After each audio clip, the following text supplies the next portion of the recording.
Dagath is the newest Warframe in the game. And I'm glad to tell you that she shreds Steelpath enemies with ease.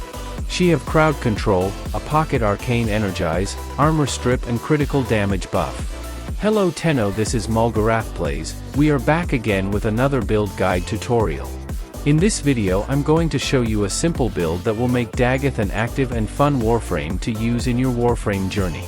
But first let's do a little recap on her abilities. Dagath's passive ability grants Dagath a 35% chance to get 300% efficiency on energy and health orbs. This passive acts like a pocket arcane energize. Although equilibrium does not affect this passive ability, it is still great to use the mod for our build. Moving on to her first active ability, Wyrd Scythes. Dagath conjures these ethereal scythes that surround her and seek out nearby enemies.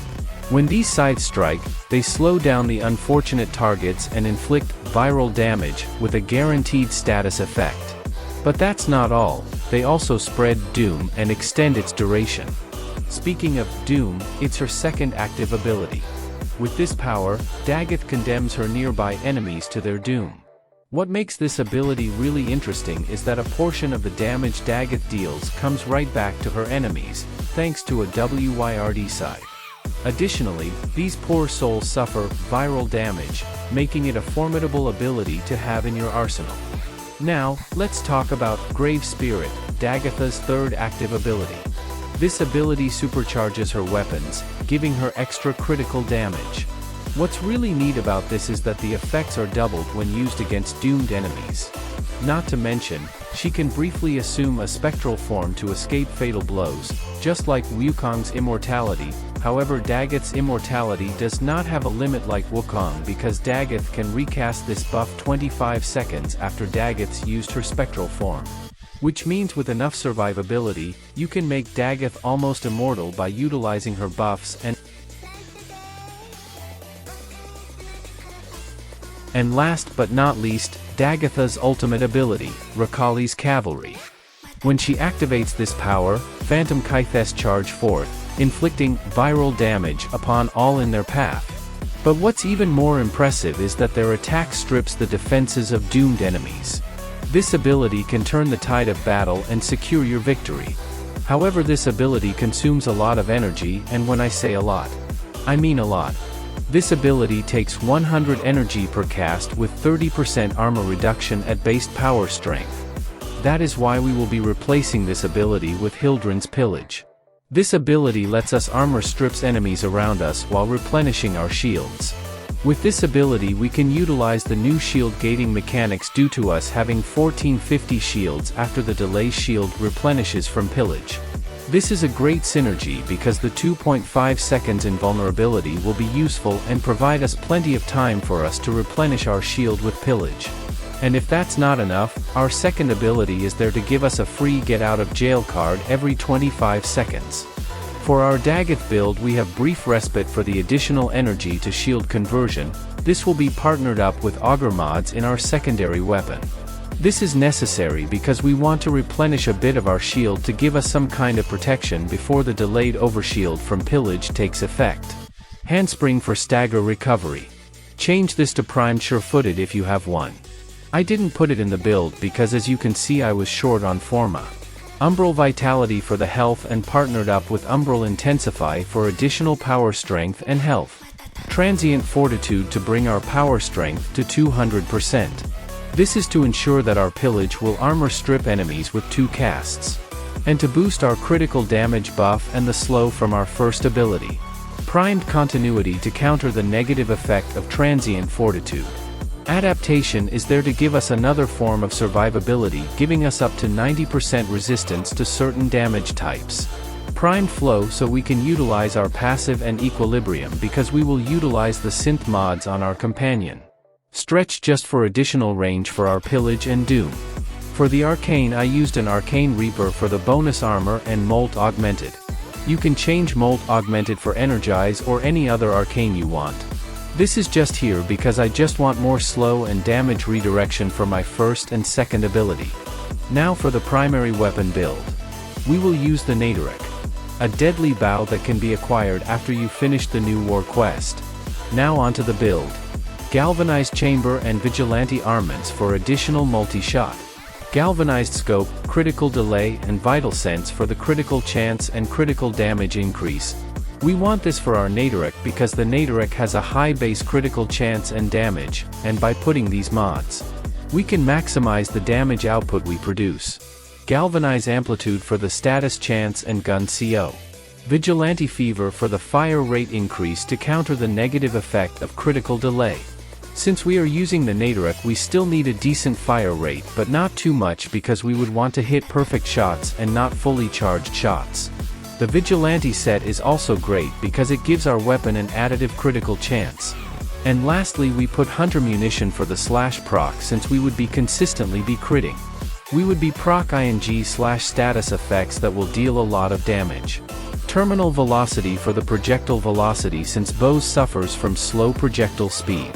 And finally arcane dexterity because we will use our melee weapon as our primary crowd-killing weapon. For the secondary weapon, we have two options: Epitaph and the Kuva Nukor. For the Kuva Nukor build, we want fast fire rate because the Kuva Nukor is a beam weapon and we want to proc as many status effects as fast as possible. So for the build, we used anemic agility for the fire rate, amalgam barrel diffusion for the multi-shot and the sprint speed, ice storm and pistol pestilence to create viral status, sure shot for the flat status effect. You can change this to galvanized shot if you want your Nukor to deal decent damage. Primed heated charge for the heat proc. We use the primed version so we can attain higher status proc priority for the heat status.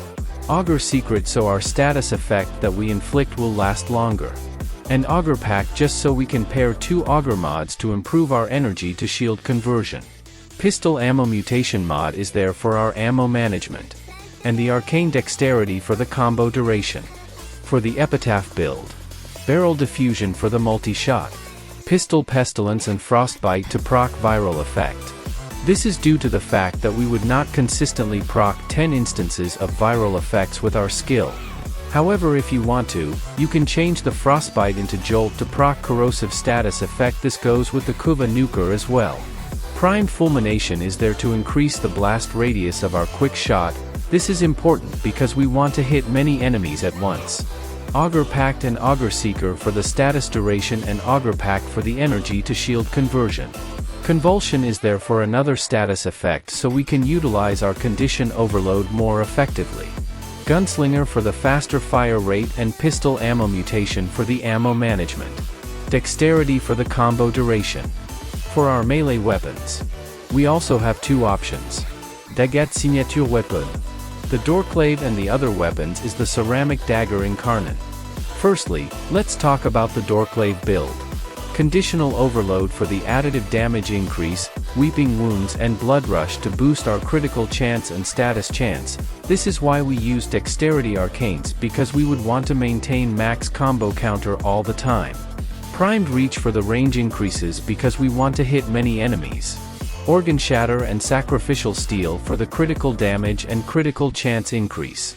We used fever strike so we can also proc toxin status effect, but we have to make sure that the status priority will be higher for the slash status compared to toxin. This weapon has a gimmick where for every 10 kills or assisted kills, the next 10 attacks will have 100% status chance and 0.5 follow through. And a built-in lifesteal for our next 10 attacks. For the ceramic dagger build, the only important evolution you have to get is the flat 30% critical chance. The other evolution is up to you to choose. Now for the build. Condition overload for our base damage mod. Primed reach is necessary because daggers suffer from small range even with the evolution perk. Sacrificial steel and organ shatter is for our base critical chance and critical damage multiplier. Since we have an additional flat 30% critical chance on our evolution, we can achieve 100+% critical chance even with only sacrificial steel. Pair this up with blood rush and we get into red crits. Berserker Fury for the attack speed, since I'm doing missions with high spawn rates, but if you're going to take a mission with lower spawn rate, I recommend changing this to quickening. Smite mod for the multiplicative damage for the faction that we are facing. Change this into any other mod if you don't fancy faction mods. Gladiator Might is there for additional critical damage so we can utilize our high crit chance more effectively. You might notice that I don't have an status mod in the build. This is because we don't have any innate slash damage in our dagger. However, we can get our slash damage by forcing it to proc with our weapon stance. Pointed Wind offers that force proc, and since we have high attack speed, we can consistently proc slash to our opponent. And that is for the ceramic dagger build. And that's it for the video. I hope you liked the video and subscribe for more contents like these. Thank you for watching and good luck Tenno.